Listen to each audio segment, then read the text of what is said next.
जिस्म इंसानी बिलाखिर किसी न किसी वजह से कमज़ोर हो ही जाता है, फिर वो रूह को काबू में नहीं रख सकता। यूं जिस्म रूह को रास्ता देता है और रूह फितरी अंदाज में रुखसत हो जाती है।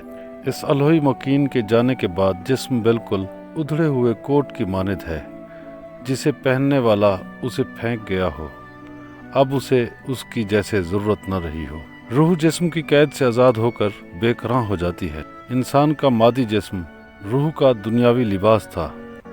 अगले किसी दियार में रूह न जाने कौन से पैरहन में मलबूस हो जाती है, मगर हर रूह बेकरां नहीं हो सकती।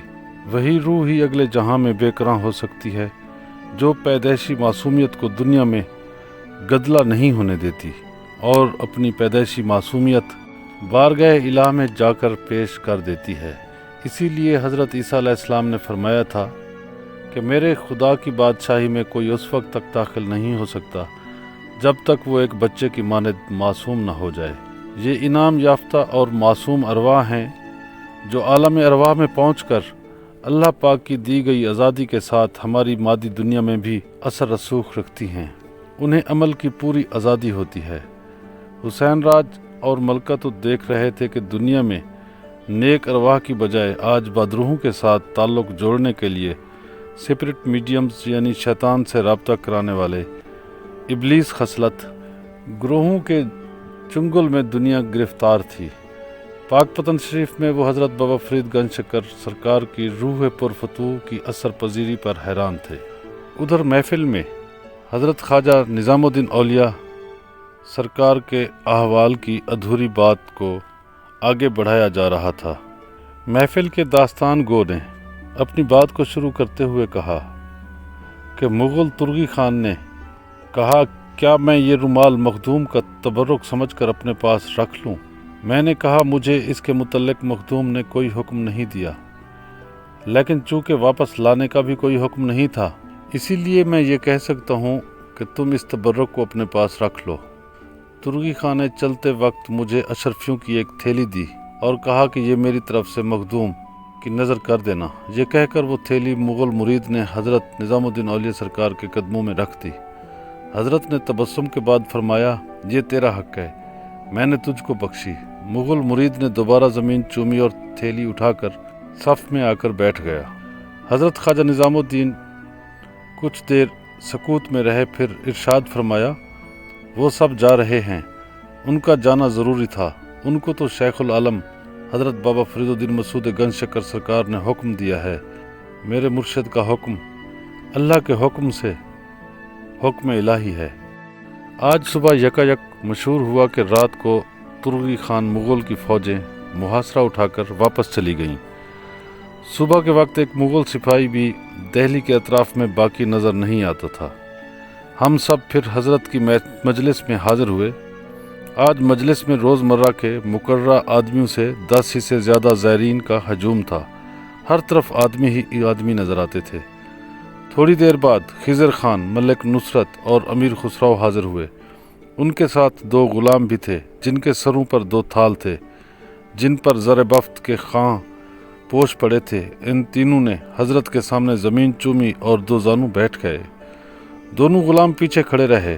हज़रत अमीर खुसरो ने खड़े होकर अर्ज़ की कि सुल्तान ने ज़मीन बोसी की है और नज़र भेजी है, और ये भी अर्ज़ की है कि मखदूम के इरशाद के बामौजब मुग़ल रात को मुहासरा छोड़कर चले गए हैं। मुझे जब मखदूम का ये इरशाद सुनाया गया कि मुग़ल कल चले जाएंगे, तो ना मेरा दिल इस बात को मानता था, ना मेरे दरबारी और फ़ौजी इसका यकीन करते थे, क्योंकि हम सबको हालत बहुत नाजुक नज़र आ रही थी। अब तक हम सब की अक्लें हैरान हैं कि मुग़ल क्यों चले गए। ज़हर में कोई वजह उनके जाने की मालूम नहीं होती। हज़रत निज़ामुद्दीन सरकार ने पुरजलाल लहजे में फरमाया, सुल्तान से कहना खुदा ने उसको रियाया की हिफाजत के लिए चौकीदार बनाया है, और चौकीदार पर जब मुश्किल वक्त आता है तो चौकीदार का मालिक उसकी मदद को आ जाता है। इस इरशाद के बाद हज़रत खामोश हो गए और अमीर खुसरो सामने बैठ गए। खिज़र खान और मलिक नुसरत ने खड़े होकर ग़ुलामों के सरों पर से थाल उतारे और ख़ुद अपने हाथों से हज़रत के सामने रखे और उनके खां पोश हटाए। दोनों थाल आबदार मोतियों से लबालब भरे थे। हजरत ने उन दोनों थालों को देखा और खामोश रहे। अमीर खुसराव, खिजर खान और मलिक नुसरत ने ज़मीन चूमी और उल्टे कदम हटते हुए मजलिस से बाहर चले गए। उनके जाते ही इकबाल नामी खादिम अपने आदमियों को लेकर आए कि वो दोनों थाल उठाएं। ऐसे में एक दरवेश आगे बढ़ा और उसने बुलंद आवाज़ से कहा, बाबा निज़ाम, इन हदियों में मेरा भी साझा है। हजरत ने जवाब दिया, बल तन्हा खुश तरक, यानी ए शख्स, ये सब तुझे अकेले शख्स के लिए ही है। हजरत का ये फिक्रा सुनकर वो फ़कीर मतलब न समझा और उसने ख्याल किया कि शायद हजरत ये फरमाते हैं कि इन दोनों थालों के मोती अकेले हजरत ही के लिए हैं, किसी और को नहीं दिए जा सकते। इसीलिए वो फ़कीर ज़रा मायूस सा हुआ और उसने तान के तौर पर कहा, आप मुझे मायूस करते हैं। हजरत ने जवाब दिया, नहीं, मैं मायूस नहीं करता, बल्कि मोतियों के दोनों थाल तुझे अकेले को देता हूँ, तू इनको ले जा। उसके बाद हजरत ने ख्वाजा इकबाल को हुक्म दिया कि इस कलंदर से ये बोझ नहीं उठेगा, तुम मदद कर दो ताकि ये शख्स दोनों थाल अपने घर ले जाए। मैंने देखा कि ख्वाजा इकबाल के चेहरे पर हजरत के इस हुक्म से कुछ कदूरत सी पैदा हुई, क्योंकि वो इन मोतियों को दरवेशों का हक समझते थे और रोज़ाना हज़ारों लोगों के लिए तैयार किए जाने वाले लंगर के ज़ख़ीरे में जमा करना चाहते थे। लेकिन उनकी ये मजाल न थी कि हजरत के हुक्म के खिलाफ कोई सरताबी कर सकते। इसीलिए उन्होंने वो थाल फ़ौरन उठवाए और कलंदर को इशारा किया कि चलो बाहर चलो, मैं ये मोती तुम्हारे घर तक पहुंचा दूं। कलंदर खड़ा हो गया और उसने पहले हजरत के सामने सर झुकाकर ज़मीन चूमी और दुआएं दी। उसके बाद वो अदब से उल्टे कदम चलकर बाहर चला गया। मुझे हरि देव को, जो ये हज़रत निज़ामुद्दीन औलिया सरकार के हाल को बयान कर रहे थे, उन्होंने अपने मुतल्लिक़ कहा कि मुझे इस फ़कीर की सूरत कुछ आशना सी मालूम हुई, मगर याद नहीं आता था कि उसको कहाँ देखा था। उसकी हालत बहुत ख़राब थी। उसके सर के बाल बहुत लंबे थे और खाक आलूद भी। उसकी दाढ़ी बहुत लंबी और मैली थी। उसके जिस्म पर एक गोदड़ी थी जिसमें सैकड़ों पेवंद लगे हुए थे। मुझे ख्याल आया, ये फ़कीर इन मोतियों की कदर कीमत क्या खाक समझेगा कि ये लाखों रुपए का माल है, बाज़ार में इन्हें सस्ते दामों फ़रोख्त कर देगा। इस ख्याल से मैं मजलिस से उठा और उस फ़कीर के पीछे पीछे गया। बाहर जाकर देखा तो वो अकेला नहीं था, उसके साथ दो आदमी और भी थे और वो दोनों भी ऐसे ही मैले कुचेले से थे। वो फ़कीर ख्वाजा इकबाल से कह रहा था, मैं परदेसी हूँ, दिल्ली में मेरा कोई घर नहीं है, ये दो आदमी मेरे साथ हैं, ये मोती हम तीनों को दे दीजिए, हमारे पास कपड़े हैं, हम इनमें इनको बांध लेंगे। मैंने उस फ़कीर के पास जाकर पूछा, तुम कहाँ के रहने वाले हो? ये सुनकर फ़कीर ने गौर से मुझे देखा और कहा, तुम हरदेव मालूम होते हो। मैंने हैरान होकर कहा, हाँ, मैं हरदेव हूँ, मगर मैंने तुमको अब तक नहीं पहचाना। अलबत्ता अब तक ये ख्याल होता था कि तुमको कहीं देखा है। फ़कीर ने कहा, मैं तुम्हारा रिश्तेदार शीतल देव हूँ। देवगढ़ की पहली लूट के बाद हमारे ख़ानदान का राजा से झगड़ा हो गया। ये दोनों मेरे भाई हैं, संबल देव और जेतल देव इनके नाम हैं। हम 1 महीने से दिल्ली में आए हुए हैं और मुसलमान फ़कीरों का लिबास हमने अख्तियार कर लिया है। हमने सुना था कि हज़रत ख्वाजा निज़ामुद्दीन औलिया एक ऐसे दरवेश हैं कि उनके पास जो मुराद लेकर जाए वो पूरी हो जाती है। इसीलिए हम तीनों भाई अपनी मुसीबत दूर कराने की नीयत से, जब हमने मलिक नुसरत को यहाँ देखा जिसने हमारे मुल्क को लूटा था, तो हमको पिछला ज़माना याद आ गया और जब थालों के अंदर मोती देखे तो हमें ख्याल आया कि ये वही मोती मालूम होते हैं जो अलाउद्दीन खलजी ने हमारे मुल्क से हासिल किए थे।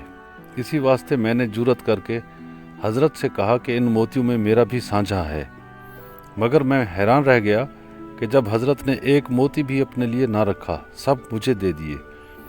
अब मैं दिल्ली में अच्छा सा मकान लूँगा और वहाँ रहकर इन मोतियों से व्यापार करूँगा ताकि हम भाइयों की ये मुसीबत दूर हो जाए जिसमें हम मुद्दत से मुब्तला हैं। उसके बाद शीतल देव ने मुझसे मेरा हाल पूछा। अब मेरी और उसकी बातें दक्कनी ज़बान में हो रही थीं जिसको ख्वाजा इकबाल वगैरह नहीं समझते थे। मैंने शीतल देव से कहा, मैं हज़रत के एक फ़ौजी मुरीद के साथ जहाँ आया हुआ हूँ और हज़रत का मेहमान हूँ। اور اس غرض سے تمہارے پاس آیا تھا کہ تمہیں بتاؤں کہ یہ موتی بہت قیمتی ہیں، کیونکہ میرا خیال تھا تم بھکاری ہو اور ان موتیوں کی قدر و قیمت نہیں جانتے، مگر آج معلوم ہوا کہ حضرت کتنے صاحب کشف ہیں۔ انہوں نے ہمارے گھرانے کی لوٹی ہوئی چیزیں علاؤالدین خلجی سے لے کر پھر ہم کو دلوا دی۔ اب تم کو بھی چاہیے کہ حضرت کی غلامی اختیار کر لو، ہمیں ایسا گرو کہیں نہیں ملے گا۔ سیتل دیو نے کہا، تم درست کہتے ہو ہردیو، میں نے بھی ایسا بڑا گیانی کوئی نہیں دیکھا۔ میں مکان کا بندوبست کرنے کے بعد 2-4 دن میں پھر آؤں گا اور تم کو بھی اپنے مکان پر لے جاؤں گا۔ ہم تینوں بھائیوں کو تو حضرت نے خرید لیا اور ہم ان کے دل سے غلام ہو گئے ہیں۔ خواجہ اقبال نے مجھ سے پوچھا، یہ کون ہیں اور انہوں نے کیا باتیں کی؟ میں نے سارا حال خواجہ اقبال کو سنایا تو ان پر بھی اس واقعے کا بہت اثر ہوا۔ اس کے بعد میں حضرت کی مجلس میں واپس آ گیا اور وہ تینوں موتی لے کر چلے گئے۔ میں مجلس میں آ کر بیٹھا تو حضرت نے مجھے مخاطب کر کے فرمایا، ہردیو، میرے حضرت شیخ العالم کی خدمت اچ کے حاکم نے 100 اشرفیاں ایک مسجد کے امام کے ہاتھ نظر بھیجی۔ امام صاحب کی نیت میں فطور آیا اور انہوں نے 50 اشرفیاں حضرت شیخ العالم کے قدموں میں رکھیں۔ حضرت بابا فرید سرکار نے تبسم فرما کر کہا، تم نے اپنا آدھا حصہ رکھ لیا، خوب کیا۔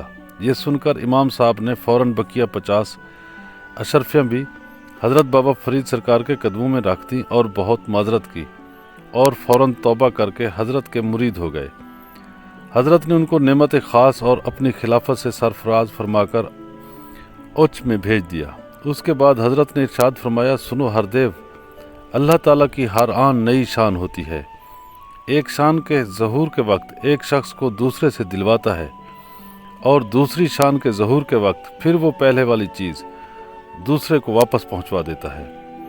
ابر نیساں برستا ہے، اس کا قطرہ سیپ کے منہ میں جاتا ہے تو موتی بن جاتا ہے، اور سانپ کے حلق میں اترتا ہے تو زہر بن جاتا ہے۔ سیپ کا ظرف موتی پیدا کرنے کے لیے بنایا گیا ہے اور سانپ کا ظرف زہر بنانے کے لیے بنایا گیا ہے۔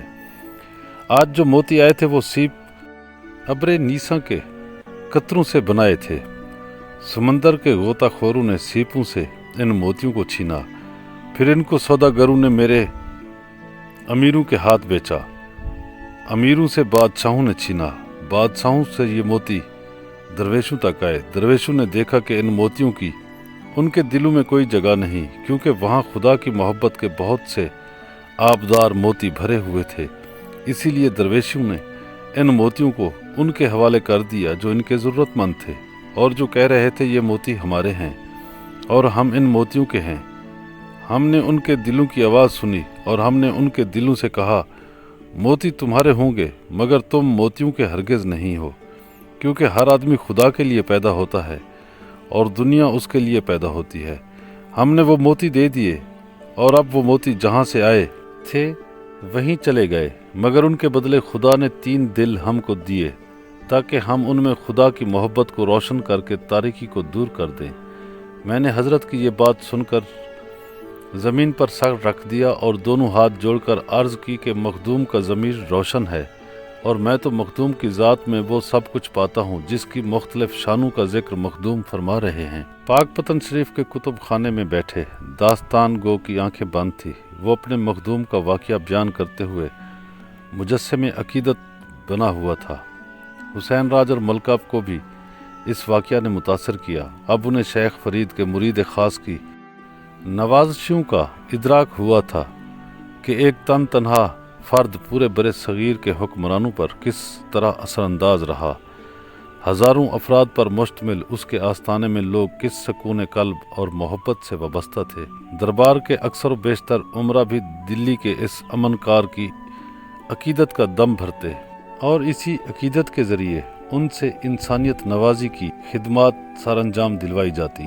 صرف ایسے ایک واقعہ سے ہی ان دونوں کو اندازہ ہو چلا تھا کہ شیخ فرید کے فیض یافتہ حضرت خواجہ نظام الدین کتنے مضبوط اعصاب انسان تھے۔ ان پر نہ سلطان کا جاہ و جلال اثر انداز ہوتا تھا اور نہ ہی دھن دولت ان کی نظروں کو خیرہ کر پاتے تھے۔ ایسی بے طلبی نے انہیں دلی کا اصلی حکمراں بنا کر لوگوں کے دلوں میں دھڑکن کی طرح بسا دیا تھا۔ داستان گو اپنی بات مکمل کر چکا تھا۔ وہ اٹھا اور اپنی کتب فروشی کی مسند پر جا بیٹھا۔ داستان گو تو حضرت خواجہ نظام الدین اولیاء کے احوال بیان کر کے خاموش ہو گیا تھا، مگر حسین راج اور ملکہ کی تشنگی آگے سے بھی کہیں زیادہ بڑھ گئی تھی۔ مگر اب یہ خاموشی بھی کسی واعظ کی آواز سے کہیں زیادہ ان کے لیے سحر انگیز بنی ہوئی تھی۔ خاموشی کے اس سحر نے محفل میں موجود سب لوگوں پر اپنا جادو جگا دیا تھا۔